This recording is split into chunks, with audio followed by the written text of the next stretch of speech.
Hi everyone! Welcome back to my channel. It's me again, Janella. It's been a while dito sa YouTube. And I know hindi na ako nakakapag-update dito, hindi na ako nakakapag-upload ng mga vlogs. Kaya naman naisipan ko na mag-update ulit. At this time, sit-down vlog muna. Ayun na nga po, I'm on my 8th month of pregnancy na ngayon. And possible na next month ay baka manganak na ako. Grabe, ganun ako katagal na wala dito sa YouTube. So iniisip ko actually kung anong content ang gagawin ko, anong topic yung pag-uusapan natin.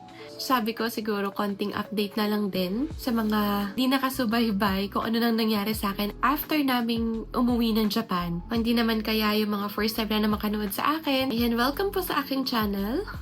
I am Janella, mas kilala bilang Janella in Japan dahil nga po ako ay nagtrabaho bilang OFW sa Japan at doon po ako nakilala. Habang ako po ay nagtatrabaho bilang care worker, nag-start din po ako sa vlogging. So, finifilm ko po yung mga ginagawa ko sa araw-araw, yung mga pinupuntahan kong lugar sa Japan, about sa culture, about sa work ko, so kung ano-ano pa. Before po akong maging OFW sa Japan, isa po akong nurse dito sa Pilipinas. I am a nurse by profession, pero ngayon nga, hindi na ako nagpa-practice ng pagiging nurse. So, from a nurse, naging OFW sa Japan, umuwi sa Pilipinas dahil nagkaroon ng mas madaming opportunity, at ngayon nga po ay isa na akong full-time content creator and magiging full-time mom na din. So, mula pa nung umuwi kami dito sa Pilipinas, tulad ng sabi ko, mas naging maganda po yung buhay namin. Nag-improve, nagkaroon kami ng bahay, nakapag-invest kami sa mga business, nakapagpundar po kami at kung ano-ano pa.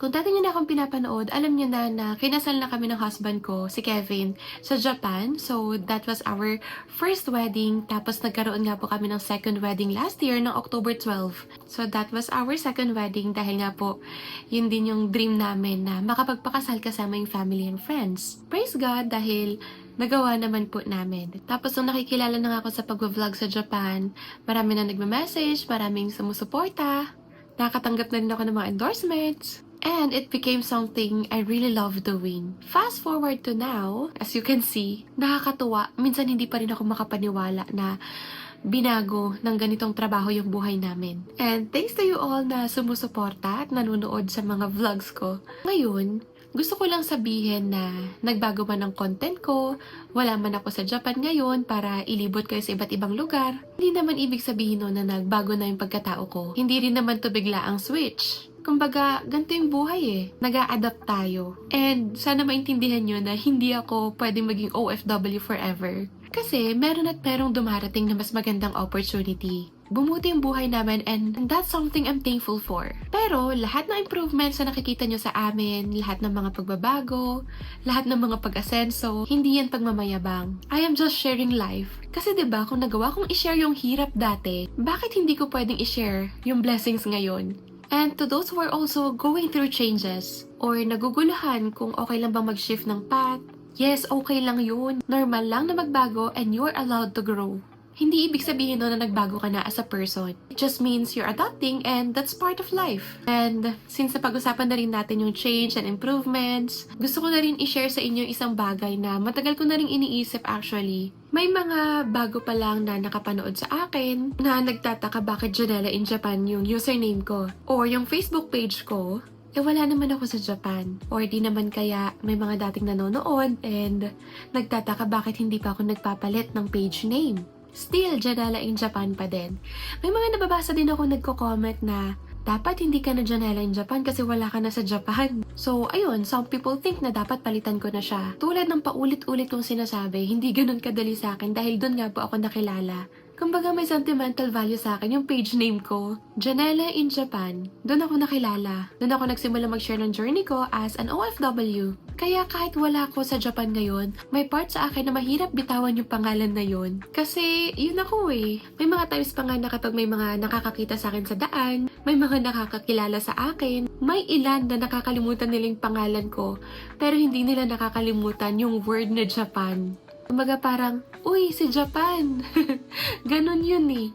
It became part of my brand, my identity, and my story. Pero gaya nga na pinag-uusapan natin ngayon, life changes. Now, I'm actually considering kung papalitan ko na nga ba yung pangalan ko, yung page name ko sa Facebook, and also here sa YouTube. Actually, dito sa YouTube, Janela Tuginay lang dati yung pangalan ng YouTube channel ko. Pero meron kasing poster, meron kasing nagre-upload ng mga videos ko na Janela in Japan Vlogs. Kaya pinalitan ko sa Janela in Japan ulit para makilala ng mga tao na ito yung tamang channel. And hindi yung nagre-upload ng mga videos, yung mga nagnanakaw ng videos at ina-upload dito sa YouTube. So, ayun na nga, pinag-iisipan ko kung magre-rebrand na ba ako. Kasi kahit malaking part yun ng buhay ko, malaking part ng story ko yung Japan, hindi na lang din kasi yun yung story ko ngayon eh. Kung makikita nyo, I'm slowly shifting into another chapter. Magiging nanay na ako. So, naisip ko, nag-evolve na rin naman ako. Maybe it's time na pati yung pangalan ng page ko, palitan ko na rin. And ayun, sumabay na rin sa pagbabago. Actually, isa pang reason nito is natatakot ako na baka hindi na ako makilala ng tao. Baka hindi na nila ako subaybayan. Baka isipin nila, ay, wala na, hindi na siya si Janela in Japan. Nagbago na siya. Yung mga ganong bagay, siguro isa din yun sa nag-hold back sa akin. Na baka wala nang sumuporta dahil nga nakita nila na binago ko na rin pati yung page name ko. So, ayun. Let me know kung anong naiisip nyo din. Kung okay lang ba or wag na.